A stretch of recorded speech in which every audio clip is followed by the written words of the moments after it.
ನಮಸ್ಕಾರ ಸ್ನೇಹಿತರೆ. ಹಿಂದೂ ಶಾಸ್ತ್ರಗಳ ಪ್ರಕಾರ ಮಹಾಲಕ್ಷ್ಮೀ ದೇವಿ ಕೃಪೆ ಯಾರ ಮೇಲೆ ಬೀಳುತ್ತದೋ ಅವರ ಜೀವನದಲ್ಲಿ ಸಮೃದ್ಧಿ, ಐಶ್ವರ್ಯ ಮತ್ತು ಸಂತೋಷ ಬರುತ್ತದೆ. ಆದರೆ ಒಂದು ಆಸಕ್ತಿದಾಯಕ ವಿಷಯ ಏನೆಂದರೆ, ಲಕ್ಷ್ಮೀದೇವಿಯ ಕೃಪೆ ಬರುವ ಮೊದಲು ಜೀವನದಲ್ಲಿ ಕೆಲವು ದೈವಿಕ ಸೂಚನೆಗಳು ಕಾಣಿಸುತ್ತವೆ. ಈ ಸೂಚನೆಗಳು ಕೆಲವರಿಗೆ ಕನಸಿನಲ್ಲಿ, ಕೆಲವರಿಗೆ ಜೀವನದ ಘಟನೆಗಳಲ್ಲಿ ಮತ್ತು ಕೆಲವರಿಗೆ ದೈನಂದಿನ ಅನುಭವಗಳಲ್ಲಿ ಕಾಣಿಸುತ್ತವೆ. ಇಂದಿನ ವಿಡಿಯೋದಲ್ಲಿ ನಾವು ತಿಳಿದುಕೊಳ್ಳೋಣ ಲಕ್ಷ್ಮೀದೇವಿ ಕೃಪೆ ಬರುವ ಮೊದಲು ಕಾಣುವ 20 ವಿಶೇಷ ಸೂಚನೆಗಳಲ್ಲೂ ಈ ಲಕ್ಷಣಗಳಲ್ಲಿ ಕೆಲವು ನಿಮ್ಮ ಜೀವನದಲ್ಲೂ ಕಂಡುಬಂದಿದೆಯೇ ಎಂದು ಗಮನಿಸಿ. ಹಾಗಾದ್ರೆ ವಿಡಿಯೋವನ್ನು ಕೊನೆಯವರೆಗೂ ನೋಡಿ. 1. ಮನೆಗೆ ಅಕಸ್ಮಾತ್ ಹೂವುಗಳು ಕಾಣಿಸುವುದು. ಕೆಲವೊಮ್ಮೆ ಮನೆಯ ಸುತ್ತಮುತ್ತ ಅಕಸ್ಮಾತ್ ಸುಂದರ ಹೂವುಗಳು ಕಾಣಿಸಿದರೆ ಅದು ಲಕ್ಷ್ಮೀದೇವಿಯ ಶುಭ ಸೂಚನೆ ಎಂದು ಶಾಸ್ತ್ರಗಳು ಹೇಳುತ್ತವೆ. ಹೂವುಗಳು ಪವಿತ್ರತೆ ಮತ್ತು ಸಮೃದ್ಧಿಯ ಸಂಕೇತ. 2. ಮನೆಯಲ್ಲಿ ಸುವಾಸನೆ ಹರಡುವುದು. ಯಾವ ಕಾರಣವೂ ಇಲ್ಲದೆ ಮನೆಯಲ್ಲಿ ಸುಂದರವಾದ ಸುವಾಸನೆ ಹರಡಿದರೆ ಅದು ದೈವಿಕ ಶಕ್ತಿಯ ಸನ್ನಿಧಿಯ ಸೂಚನೆ ಎಂದು ನಂಬಲಾಗುತ್ತದೆ. 3. ಕನಸಿನಲ್ಲಿ ಲಕ್ಷ್ಮೀದೇವಿಯನ್ನು ನೋಡುವುದು. ಯಾರಾದರೂ ಕನಸಿನಲ್ಲಿ ಲಕ್ಷ್ಮೀದೇವಿಯನ್ನು ಅಥವಾ ಸುವರ್ಣ, ಹೂವು, ಕಮಲವನ್ನು ನೋಡಿದರೆ ಅದು ಬಹಳ ಶುಭ ಸೂಚನೆ. 4. ಅಕಸ್ಮಾತ್ ಹಣ ಸಿಕ್ಕುವುದು. ಕೆಲವೊಮ್ಮೆ ರಸ್ತೆಯಲ್ಲಿ ಅಕಸ್ಮಾತ್ ಹಣ ಸಿಕ್ಕಬಹುದು. ಇದು ಕೂಡ ಕೆಲವೊಮ್ಮೆ ಲಕ್ಷ್ಮೀದೇವಿಯ ಕೃಪೆಯ ಸೂಚನೆ ಎಂದು ಹೇಳುತ್ತಾರೆ. 5. ಮನಸ್ಸಿನಲ್ಲಿ ಸಂತೋಷ ಹೆಚ್ಚಾಗುವುದು. ಯಾವ ಕಾರಣವಿಲ್ಲದೆ ಮನಸ್ಸು ತುಂಬಾ ಸಂತೋಷವಾಗಿದ್ದರೆ ಅದು ಕೂಡ ದೈವಿಕ ಶಕ್ತಿಯ ಪ್ರಭಾವ ಎಂದು ನಂಬಲಾಗುತ್ತದೆ. 6. ಮನೆಗೆ ಅತಿಥಿಗಳು ಬರುವುದು.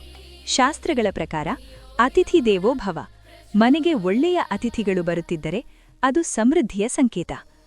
7. ಹಸು ಅಥವಾ ಗೂಬೆ ಕಾಣಿಸುವುದು. ಲಕ್ಷ್ಮೀದೇವಿಯ ವಾಹನ ಗೂಬೆ. ಹೀಗಾಗಿ ಗೂಬೆ ಕಾಣಿಸಿದರೆ ಅದು ಲಕ್ಷ್ಮೀದೇವಿಯ ಸೂಚನೆ ಎಂದು ಕೆಲವರು ನಂಬುತ್ತಾರೆ. 8.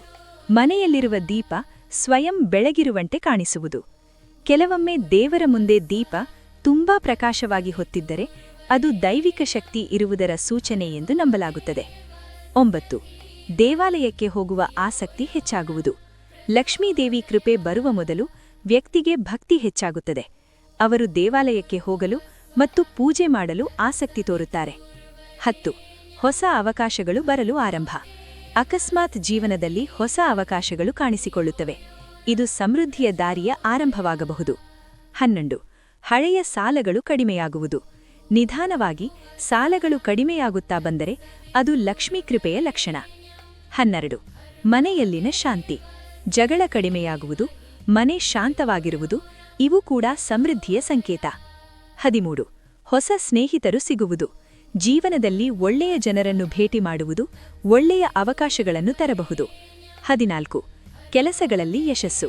ಸಣ್ಣ ಕೆಲಸಗಳಲ್ಲೂ ಯಶಸ್ಸು ಸಿಗಲು ಆರಂಭವಾದರೆ ಅದು ಶುಭ ಸಂಕೇತ. 15. ಮನೆಯಲ್ಲಿ ಕಮಲ ಹೂವು ಕಾಣಿಸುವುದು. ಕಮಲ ಹೂವು ಲಕ್ಷ್ಮೀದೇವಿಯ ಪ್ರಿಯ ಹೂವು. ಹೀಗಾಗಿ ಅದು ಕಾಣಿಸಿದರೆ ಅದು ಬಹಳ ಶುಭ. 16. ಚಿನ್ನ ಅಥವಾ ಬೆಳ್ಳಿ ಕಾಣಿಸಿದರೆ. ಕನಸಿನಲ್ಲಿ ಅಥವಾ ಜೀವನದಲ್ಲಿ ಚಿನ್ನ ಅಥವಾ ಬೆಳ್ಳಿ ಕಾಣಿಸಿದರೆ ಅದು ಐಶ್ವರ್ಯದ ಸಂಕೇತ. 17. ಮನಸ್ಸಿನಲ್ಲಿ ಒಳ್ಳೆಯ ಯೋಚನೆಗಳು. ಅಕಸ್ಮಾತ್ ಸಕಾರಾತ್ಮಕ ಯೋಚನೆಗಳು ಹೆಚ್ಚಾಗುತ್ತವೆ. 18. ದಾನ ಮಾಡುವ ಆಸಕ್ತಿ. ಲಕ್ಷ್ಮೀ ಕೃಪೆ ಇರುವವರು ಇತರರಿಗೆ ಸಹಾಯ ಮಾಡಲು ಇಷ್ಟಪಡುತ್ತಾರೆ. 19. ಕೆಲಸಗಳಲ್ಲಿ ಅಡಚಣೆ ಕಡಿಮೆಯಾಗುವುದು. ಹಿಂದೆ ಆಗದ ಕೆಲಸಗಳು ಸುಲಭವಾಗಿ ಆಗಲು ಆರಂಭವಾಗುತ್ತದೆ. 20. ದೇವರ ಕೃಪೆಯ ಅನುಭವ. ಕೊನೆಯದು ಮತ್ತು ಮುಖ್ಯವಾದ ಸೂಚನೆ. ಮನಸ್ಸಿನಲ್ಲಿ ದೇವರು ನನ್ನ ಜೊತೆ ಇದ್ದಾನೆ ಎಂಬ ಭಾವ ಬರುತ್ತದೆ. ಇದು ದೈವಿಕ ಅನುಗ್ರಹದ ಅತ್ಯಂತ ದೊಡ್ಡ ಸೂಚನೆ. ಸ್ನೇಹಿತರೆ, ಈ ಲಕ್ಷಣಗಳಲ್ಲಿ ಕೆಲವು ನಿಮ್ಮ ಜೀವನದಲ್ಲೂ ಕಂಡುಬಂದಿದ್ದರೆ ಅದು ಮಹಾಲಕ್ಷ್ಮೀ ದೇವಿಯ ಕೃಪೆಯ ಸೂಚನೆಯಾಗಿರಬಹುದು. ಹಾಗಾಗಿ ಸದಾ ಭಕ್ತಿ, ಸತ್ಲ ಮತ್ತು ಒಳ್ಳೆಯ ಕಾರ್ಯಗಳನ್ನು ಮಾಡುತ್ತಿರಿ. ನಿಮಗೆ ಈ ವಿಡಿಯೋ ಇಷ್ಟವಾದರೆ ಲೈಕ್ ಮಾಡಿ ಮತ್ತು ಇಂತಹ ಭಕ್ತಿಪೂರ್ಣ ವಿಡಿಯೋಗಳಿಗಾಗಿ ನಮ್ಮ ಚಾನೆಲ್ ಸಬ್ಸ್ಕ್ರೈಬ್ ಮಾಡಿ. ಧನ್ಯವಾದಗಳು.